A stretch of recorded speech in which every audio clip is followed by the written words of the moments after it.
Iliad by Homer, translations by Robert Fagle, and it has numerous notes and has been used by me frequently.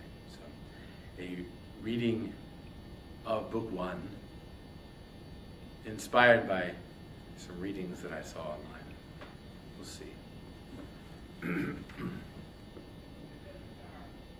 We'll wait for the students to pass. They shouldn't be here anyway, but that's what.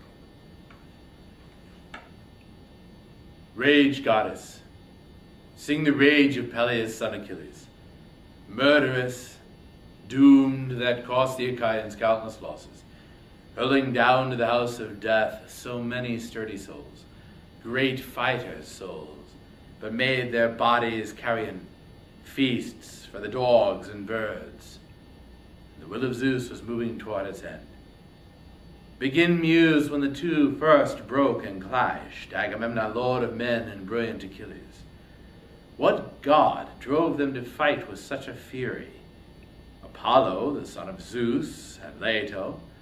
Incensed at the king, he swept a fatal plague through the army. Men were dying, all because Agamemnon spurned Apollo's priest.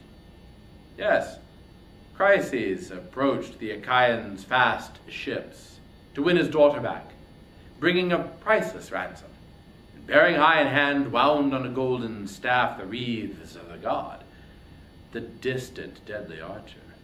He begged the whole Achaean army, but most of all the two supreme commanders, Atreus' two sons, Agamemnon, Menelaus, all Argives geared for war. May the gods who hold the halls of Olympus give you Priam's city to plunder, then safe passage home. Just set my daughter free, my dear one. Here, accept these gifts, this ransom.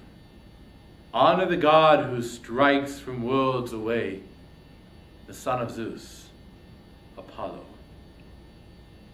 And all ranks of Achaeans cried out their assent. Respect the priest. Accept the shining ransom. But it brought no joy to the heart of Agamemnon. The king dismissed the priest with a brutal order ringing in his ears. Never again, old man. Let me catch sight of you by the hollow ships. No loitering now. No slinking back tomorrow. The staff and the wreaths of God will never save you then. The girl? I won't give up the girl. Long before that, old age will overtake her in my house, in Argos, far from her fatherland, slaving back and forth at the loom, forced to share my bed. Now go. Don't tempt my wrath, and you may depart alive. The old man was terrified. He obeyed the order, turning, trailing away in silence down the shore where the battle lines of breakers crash and drag, and moving off to a safe distance. Over and over the old priest prayed to the son of sleek-haired Leto. Lord Apollo, hear me. Apollo, god of the silver bow, who strides the walls of Chrysae and Sela sacrosanct, Lord in power of Tenedos, Smentheos, god of the plague, if I ever roofed a shrine to please your heart, ever burned the long, rich bones of bulls and goats on your holy altar, now bring my prayer to pass. Pay the Danaans back, your arrows for my tears. His prayer went up, and Phoebus Apollo heard him. Down he strode from Olympus peaks, storming at heart, with his bow and hooded quiver slung across his shoulders. The arrows clanged at his back as the god quaked with rage. The god himself on the march, and down he came like night. Over against the ships he dropped to a knee, let fly a shaft, and a terrifying clash rang out from the great silver bow. First he went for the mules and circling dogs, but then launching a piercing shaft at the men themselves, he cut them down in droves. And the corpse fires burned on night and day. No end in sight. 9 days the arrows of God swept through the army. On the 10th, Achilles called all ranks to muster. The impulse seized him, sent by white-armed Hera, grieving to see Achaean fighters drop and die. Once they'd gathered, crowding the meeting grounds, the swift runner, Achilles, rose and spoke among them. Son of Atreus, now we are beaten back, I fear. The long campaign is lost, so home we sail. If we can, escape our death, if war and plague are joining forces now to crush the Argives. But wait, let us question a holy man, a prophet, even a man skilled with dreams. Dreams as well can come our way from Zeus. So come, someone, to tell us why Apollo rages so, whether he blames us for a vow we failed or sacrifice. If only the god would share the smoky savor of lambs and full-grown goats, Apollo might be willing still somehow to save us from this plague. So he proposed. And down he sat again, as Calchas rose among them, Thestor's son, the clearest by far of all the seers who scan the flight of birds. He knew all things that are past, and all that are to come. The seer who had led the Argive ships to Troy with the second sight the god Apollo gave him. With the armies good, the seer began to speak. Achilles, dear to Zeus, you order me to explain Apollo's anger, the distant deadly archer. I will tell you all, but strike a pact with me.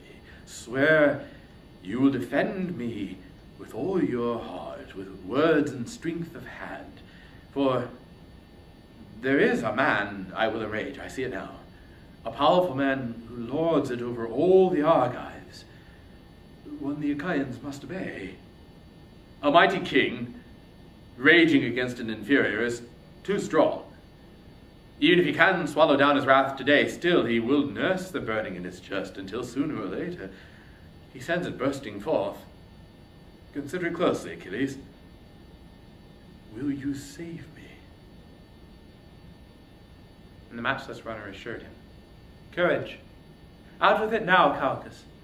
Reveal the will of God, whatever you may know, and I swear, by Apollo, dear to Zeus, the power you pray to, Calchas, when you reveal God's will to the Argives, no one, not while I am alive, and see the light on earth, no one will lay his heavy hands on you by the hollow ships. None among all the armies, not even if you mean Agamemnon here, who now claims to be by far the best of the Achaeans. The seer took heart, and this time he spoke out bravely. Beware! He casts no blame for a vow we failed, a sacrifice. The gods enraged because Agamemnon spurned his priest. He refused to free his daughter. He refused the ransom. That's why the archer sends us pains, and he will send us more, and never drive this shameful destruction from the Argives. Not till we give back the girl with sparkling eyes to her loving father. No price, no ransom paid, and carry a sacred 100 bulls to Chrysae town. Then we can calm the god and then appease him. So he declared, and he sat down. But among them rose the fighting son of Atreus, lord of the far-flung kingdoms, Agamemnon, furious, his dark heart filled to the brim, blazing with anger now, his eyes like searing fire. With a sudden killing look, he wheeled on Calchas first. Seer of misery, never a word that works to my advantage. Always misery warms your heart. Your prophecies. Never a word of prophet said or brought to pass. Now again, your divine God's will for the armies. Bruited about is fact. What, the deadly archer multiplies our pains. Because I refuse that glittering price for the young girl Chryseis. Indeed, I prefer her by far, the girl herself. I want her mine, in my own house. I rank her higher than Clytemnestra, my wedded wife. She's nothing less in building or breeding, in mind or works of hand, but I am willing to give her back. Even so, if that is best for all, what I really want is to keep my people safe, not see them dying.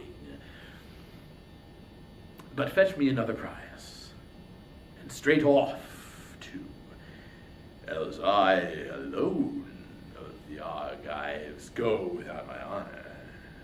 That would be a disgrace. You are all witnesses. Look, my prize is snatched away.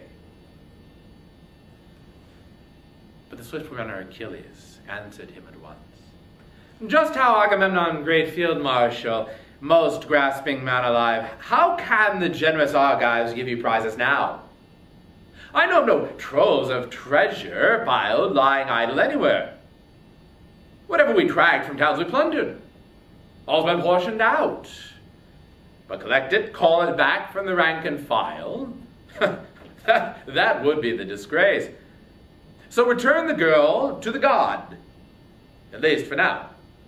We Achaeans will pay you back 3, 4 times over, if Zeus will grant us the gift, somehow, someday, to raise Troy's massive ramparts to the ground.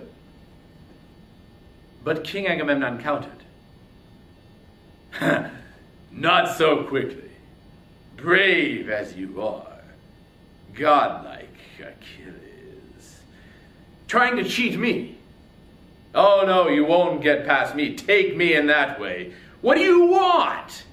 To cling to your own prize while I sit calmly by, empty-handed here? Is that why you order me to give her back? No! If our generous Argives will give me a prize, a match for my desires equal to what I've lost, well and good. But if they give me nothing, I will take a prize myself. Your own, or Ajax, or Odysseus' prize. I'll commandeer her myself, and let the man I go to visit choke with rage. Enough. We'll deal with this later, in due time.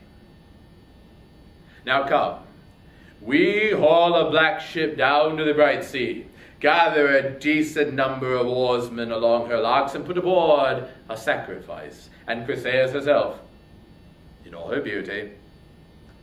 We embark her too. Let one of the leading captains take command. Ajax, Idomeneus, trusty Odysseus, or you, Achilles. You, the most violent man alive. So you can perform the rites for us and calm the god yourself. A dark glance, and the headstrong runner answered him in kind. Shameless, armored in shamelessness, always shrewd with greed. How could any Argive soldier obey your orders? Freely and gladly do your sailing for you, or fight your enemies full force. Not I. No. It wasn't Trojan spearmen who brought me here to fight. The Trojans never did me damage. Not in the least. They never stole my cattle or my horses. Never in Thea, where the rich soil breeds strong men, did they lay waste my crops. How could they? Look at the endless miles that lie between us. Shadowy mountain ranges, seas that surge in thunder. No, you colossal, shameless. We all followed you. To please you, to fight for you, to win your honor back from the Trojans. Menelaus and you dog face. What do you care? Nothing. You don't look like right or left. And now, you threaten to strip me of my prize in person? The one I fought long and hard for? And sons of Achaeans handed her to me? My honor never equals yours. Whenever we sack some wealthy Trojan stronghold, my arm bears the brunt of the raw savage fighting. True. When it comes to dividing up the plunder, the lion's share is yours, and back I go to my ships, clutching some scrap, some pittance that I love, when I have fought to exhaustion. No more now. Back I go to Thea. Better that way by far, to journey home in the beaked ships of war. I have no mind to linger here, disgraced, brimming your cup and piling up your plunder. The Lord of Agamemnon shot back. Desert? By all means. If the spirit drives you home, I will never beg you to stay. Not on my account, never. Others will take my side and do me honor. Zeus above all, whose wisdom rules the world. You, I hate you most of all the warlords loved by the gods. Always dear to your heart strife, yes, and battles, the bloody bride of war. What if you are a great soldier? That's just a gift of God. Go home with your ships and comrades. Lord it over your myrmidons. You are nothing to me. You and your overweening anger. But let this be my warning on your way. Since Apollo insists on taking my Chryseis, I'll send her back in my own ships with my crew, but I will be there in person at your tents to take Chryseis in all her beauty, your own prize, so you can learn just how much greater I am than you. And the next man up may shrink from matching words with me, from hoping to rival Agamemnon strength for strength. He broke off, and anguish gripped Achilles. The heart in his rugged chest was pounding, torn. Should he draw the long sword, slung at his hip, thrust through the ranks and kill Agamemnon now? Or check his rage and beat his fury down? As his racing spirit veered back and forth, just as he drew his huge blade from its sheath, down from the vaulting heavens came Athena. The white-armed goddess Hera sped her down. Hera loved both men and cared for both alike. Rearing behind him, Pallas seized his fiery hair. Only Achilles saw her, none of the other fighters. And struck with wonder, he spun around. He knew her at once. Pallas Athena. The terrible blazing of those eyes. And his winged words went flying. Why? Why now? Child of Zeus, with the child of thunder, why come now? To witness the outrage Agamemnon just committed? I tell you this, and so help me, it's the truth. He'll soon pay for his ignorance with his life. Her gray eyes clear. The goddess Athena answered. Down from the skies I came, to check your rage, if only you will yield. The white-armed goddess Hera sped me down. She loves you both. She cares for you both alike. Stop this fighting now. Don't lay hand to sword.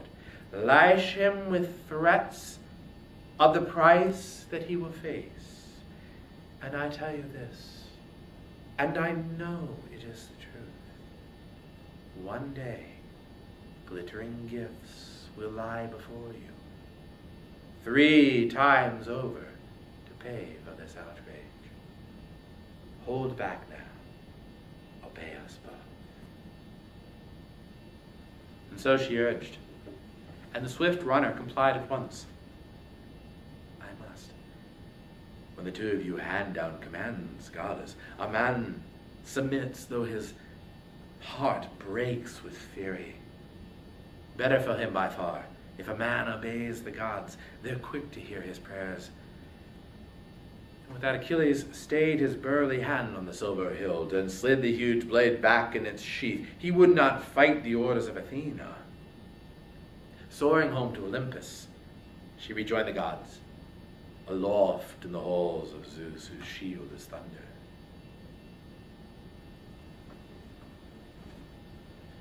But Achilles rounded on Agamemnon once again, lashing out at him, not relaxing his anger for a moment. Staggering, drunk, with your dog's eyes and your fawn's heart. Never once did you arm with troops and go to battle or risk an ambush, packed with Achaea's picked men. You lack the courage. You can see death coming. Safer by far you find a foray all through camp, commandeering the prize of any man who speaks against you, king who devours his people. Worthless husks, the men you rule. If not Atrides, this outrage would have been your last. I tell you this, I swear a mighty oath upon it. By this scepter, look, and never again will put forth crown and branches. Now it's left its stump on the mountain ridge forever, nor will it sprout new green again. Now the brazen axe has stripped its bark and leaves, and now the sons of Achaia pass it back and forth as they hand their judgments down, upholding the honored customs wherever Zeus commands. This scepter will be the mighty force behind my oath. Someday, I swear, a yearning for Achilles will strike Achaia's sons, and all your armies. But then, Atrides, harrowed as you will be, nothing you do can save you. Nor when your hordes of fighters drop and die, cut down by the hands of man-killing Hector. Then you will tear your heart out, desperate, raging that you disgraced the best of the Achaeans. And down on the ground, he dashed the scepter, studded bright with golden nails, and then took his seat again. The son of Atreus smoldered, glaring across at him, and Nestor rose between them, the man of winning words, the clear speaker of Pylos. Patroclus obeyed his great friend's command. He led Briseis in all her beauty from the lodge, and handed her over to the men to take her away. And the 2 walked back along the Argive ships while she trailed on behind, reluctant every step. But Achilles wept, and slipping away from his companions far apart, he sat down on the beach of the heaving grey sea, and he scanned the endless ocean, reaching out his arms. Again and again, he prayed to his dear mother, "Mother, you gave me life, short as it is, so at least Olympian Zeus, thundering up on high, should give me honor. But now he gives me nothing. Atreus, son of Agamemnon, for all his far-flung kingdoms. The man disgraces me, seizes and keeps my prize. He tears her away himself. So he wept and prayed, and his noble mother heard him. Seated near her father, the old man of the sea in the salt green depths. Suddenly, up she rose from the churning surf like mist, and settling down beside him as he wept, she stroked Achilles gently, whispering his name. My child, why in tear? What sorrow has touched your heart? Tell me, please, don't harbor it deep inside you. We must share it all. And now from his depths the proud runner roamed. You know, why labor through it all? You know it all so well. We raided thee once, Aeacian sacred citadel. We ravaged the place, hauled all the plunder here, and the armies passed it round share and share alike. And they chose the beauty Chryseis for Agamemnon, but soon her father, the holy priest of Apollo, the distant deadly archer, Chryseis, approached the fast ships of the Argives armed in bronze to win his daughter back. Bringing a priceless ransom and bearing high in hand, wound on a golden staff, the wreaths of the god who strikes from worlds away. He begged the whole Achaean army, but most of all the two supreme commanders, Atreus' two sons, and all ranks of Achaeans cried out their assent. Respect the priest, accept the shining ransom. But it brought no joy to the heart of Agamemnon. Our high and mighty king dismissed the priest with a brutal order ringing in his ears. Shattered with anger, the old man withdrew, but Apollo heard his prayer. He loved him deeply. He loosed his shaft at the Argives, withering plague. Now the troops began to drop and die in droves, and the arrows of God went showering left and right, whipping through the Achaeans' vast encampment. But the old seer, who knew the cause full well, revealed the will of the archer god Apollo. And I was the fast mother. I urged them all. Appease the god at once. That's when the fury gripped the son of Atreus. Agamemnon leapt to his feet and hurled his threat. His threat's been driven home. One girl, Chryseis. The fiery-eyed Achaeans ferry out in a fast, trim ship to Chrysae Island laden with presents for the god. And the other girl, just now the heralds came and led her away from camp. Chryseis' daughter, the prize the armies gave me. But you, mother, if you have any power at all, protect your son. Go to Olympus. Plead with Zeus. If you ever warmed his heart with a word or any action. Time and again I heard your claims in Father's halls, boasting how you and you alone of all the immortals rescued Zeus, the lord of the dark storm cloud, from ignominious stark defeat. That day the Olympians tried to chain him down, Hera, Poseidon, lord of the sea, and Pallas Athena. You rushed to Zeus, dear goddess, broke those chains, quickly ordered the 100-handed to steep Olympus, that monster whom the immortals call Briareus, but every mortal call the sea god's son Aegeon, though he's stronger than his father. Down he sat, flanking Cronos' son, gargantuan in the glory of it all, and the blessed gods were struck with terror then, and they stopped shackling Zeus.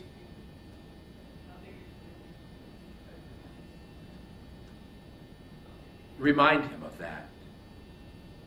Now go and sit beside him and grasp his knees.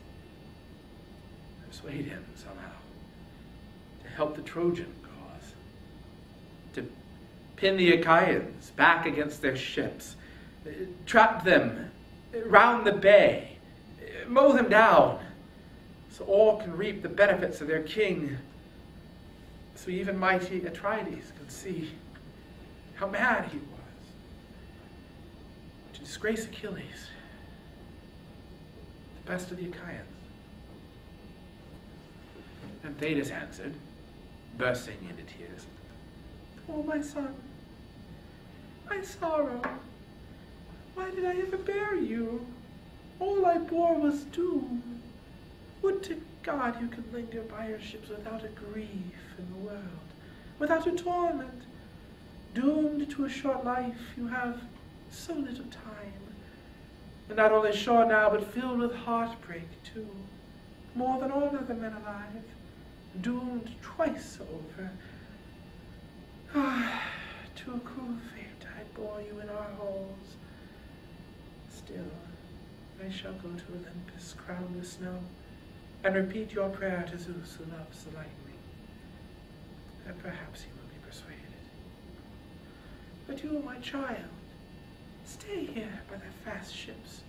Rage on at the Achaeans. Just keep clear of every foray in the fighting. Only yesterday Zeus went off to the ocean river to feast with the Ethiopians, loyal, lordly men, and all the gods went with him. But in 12 days the father returns to Olympus, and then, for your sake, up I go to the bronze floor, the royal house of Zeus. I'll grasp his knees. I think I'll win him over. With that vow, his mother went away and left him there alone, his heart inflamed for the sashed and lovely girl they'd wrenched away from him against his will.